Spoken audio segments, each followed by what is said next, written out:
A simple vista, los mercados financieros pueden parecer un absoluto caos, ruido, volatilidad, incertidumbre. Pero, ¿y si te dijera que el guión para el próximo gran ciclo económico, el que va a definir por completo el periodo entre 2025 y 2027, en realidad ya está escrito?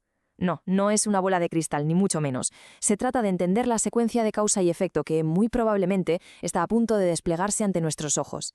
Y en este análisis vamos a leer ese guión juntos, línea por línea. Hacerse esta pregunta lo cambia todo. Nos obliga a dejar de pensar en predicciones al azar y a empezar a buscar patrones, a entender las reglas de un juego que, aunque complejo, no es aleatorio. Se trata de leer las señales que el mercado nos está enviando ahora mismo, basándonos en ciclos que se han repetido una y otra vez a lo largo de la historia. Así que quédate, porque la promesa de hoy es que al final de este análisis no solo conocerás los detalles de ese guión, sino que tendrás un mapa claro para navegarlo. Pues bien, vamos al lío. Hoy nos sumergimos de lleno para descifrar el mapa económico para los próximos años. Para ello, vamos a repasar las noticias económicas más importantes que nos han dejado los últimos días, que son las que preparan el terreno, y conectarlas con lo que creemos que está por venir. El objetivo es muy simple: poner algo de luz, trazar una hoja de ruta plausible en medio de tanto ruido. Y para hacerlo de forma ordenada, esta es nuestra estructura. Empezaremos por el principio de todo, el motor que lo mueve todo, el grifo de la liquidez. Después, nos atreveremos a poner fechas sobre la mesa con un posible calendario del ciclo. Analizaremos el famoso efecto dominó entre los distintos activos, identificaremos las tormentas que podrían aguar la fiesta y, para terminar, construiremos un panel de control práctico y un plan de acción. ¡Empezamos! A ver, todo, y cuando digo todo, es absolutamente todo, empieza aquí. Antes de ponernos a hablar de si una acción va a subir o del futuro de las criptomonedas, es fundamental que entendamos qué es lo que mueve la maquinaria financiera global. Y ese combustible no es otro que la liquidez. Podríamos decir que es el concepto más importante y, curiosamente, a menudo el más ignorado. Es literalmente el oxígeno del mercado. Sin liquidez, nada se mueve. Cuando oímos en las noticias eso de inyecciones de liquidez, es fácil imaginarse a un banquero central abriendo un grifo de dinero, sin más, en una fecha concreta. Pero la realidad es mucho más sutil. Estas operaciones son, en realidad, mecanismos de emergencia. Son herramientas que los bancos centrales, como la Reserva Federal, utilizan de forma reactiva, casi como un médico que administra una medicina de urgencia. No se activan porque siguen una reunión programada, sino cuando el sistema financiero empieza a dar señales de estrés, cuando las tuberías del crédito empiezan a atascarse y el dinero deja de fluir. Son una respuesta al estrés, no una acción planificada. Y entender esto es, de verdad, la clave de todo el ciclo. Vale, perfecto. Si no hay un anuncio oficial, si no está marcado en rojo en ningún calendario, ¿cómo narices podemos anticipar este cambio de ciclo? ¿Cómo sabemos que ese grifo está a punto de abrirse? Pues la respuesta es que tenemos que convertirnos en una especie de detectives de mercado. Tenemos que buscar las huellas, las pistas, esas señales sutiles que nos indican que la presión en el sistema está llegando a un punto crítico. Y aquí las tenemos. Estas son las 4 pistas principales para nuestra investigación. La primera, el uso de la ventanilla repo de la Fed. Si los bancos acuden masivamente a ella, es como ver a un montón de gente haciendo cola para pedir agua en medio del desierto. Es una señal clarísima de que hay sed de liquidez. La segunda, el tipo de interés al que se prestan dinero los bancos a un día. Si ese tipo de interés se dispara de repente, es una mala señal. Significa que los bancos no se fían entre ellos y el dinero no fluye. La tercera, los spreads de crédito. O sea, la diferencia entre lo que paga una empresa muy segura por su deuda y una con más riesgo.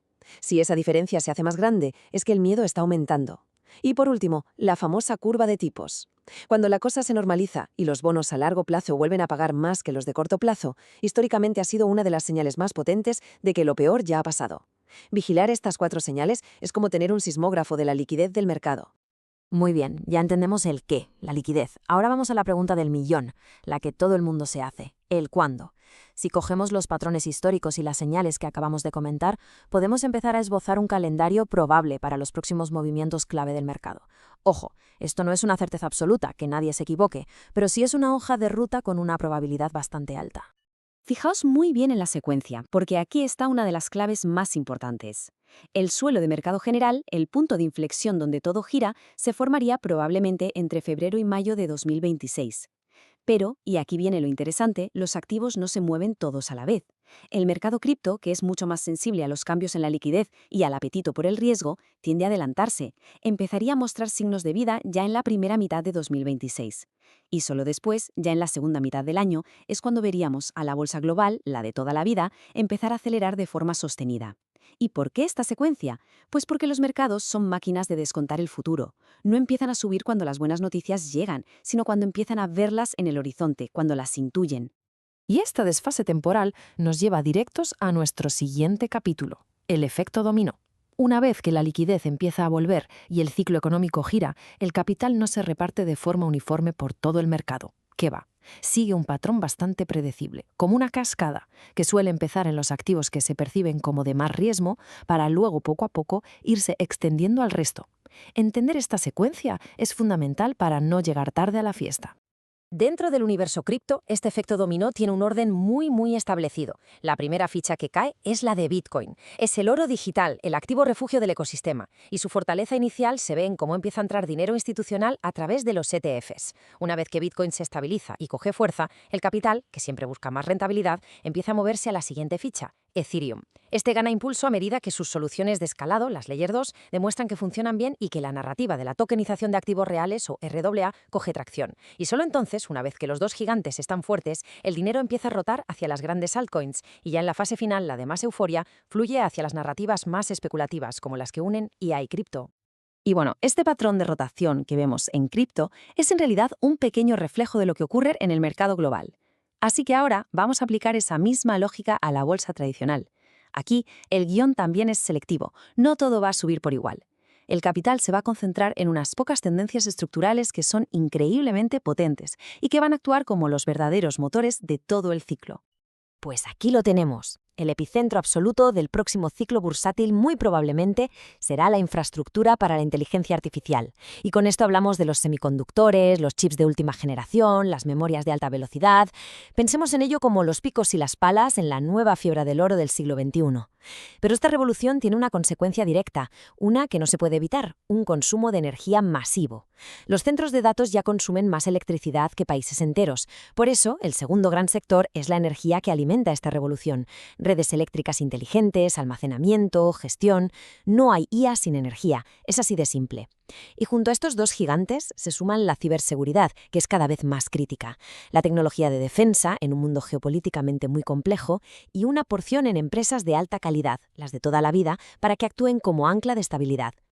Bien, hasta ahora hemos dibujado el camino más probable, el guión principal. Pero como todos sabemos, ningún plan sobrevive intacto al contacto con la realidad. Sería una auténtica imprudencia no tener muy presentes los riesgos, esas posibles tormentas que podrían desviar o directamente retrasar por completo este calendario. Vamos a identificarlas para estar preparados.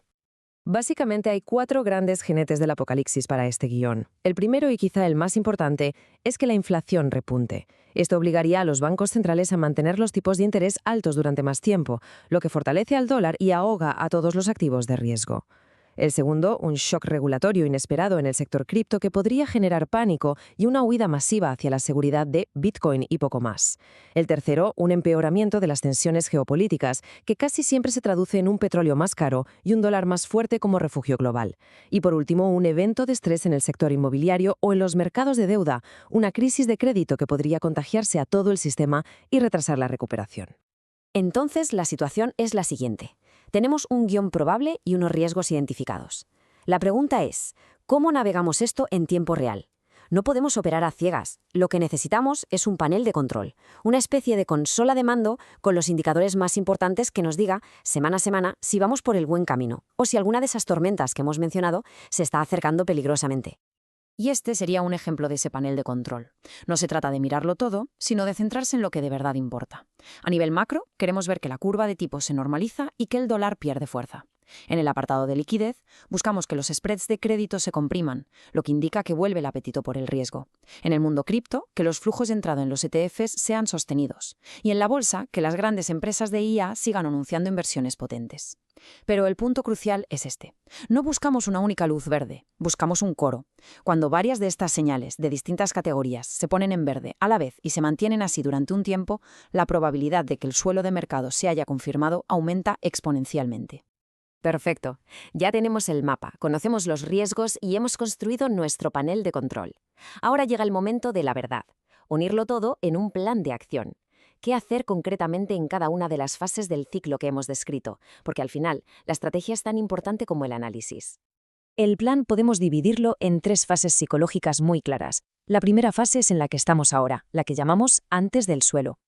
Aquí la misión es la disciplina y la paciencia. Se trata de acumular liquidez y tener muy claras las listas de seguimiento de activos. La segunda fase, en el suelo, es esa ventana de oportunidad que se abriría a principios de 2026.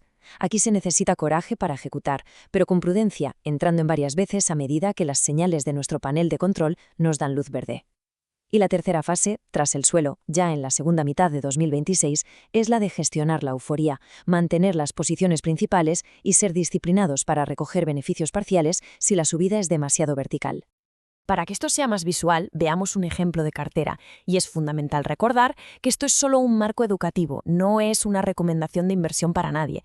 En este ejemplo, el grueso, un 65%, iría a renta variable, un 10% a cripto, un 15% a coberturas y activos alternativos para dar estabilidad, y un importantísimo 10% de liquidez táctica, de dinero listo para ser desplegado cuando llegue el momento.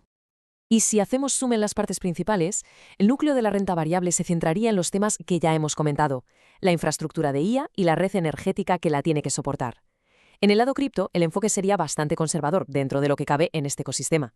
La mayor parte, un 70% de ese bloque, en Bitcoin y el 30% restante en Ethereum. Se trata de apostar por los líderes indiscutibles de cada categoría. Bueno, hemos cubierto muchísimo terreno. Hemos ido desde los conceptos más básicos, como la liquidez, hasta un plan de acción concreto.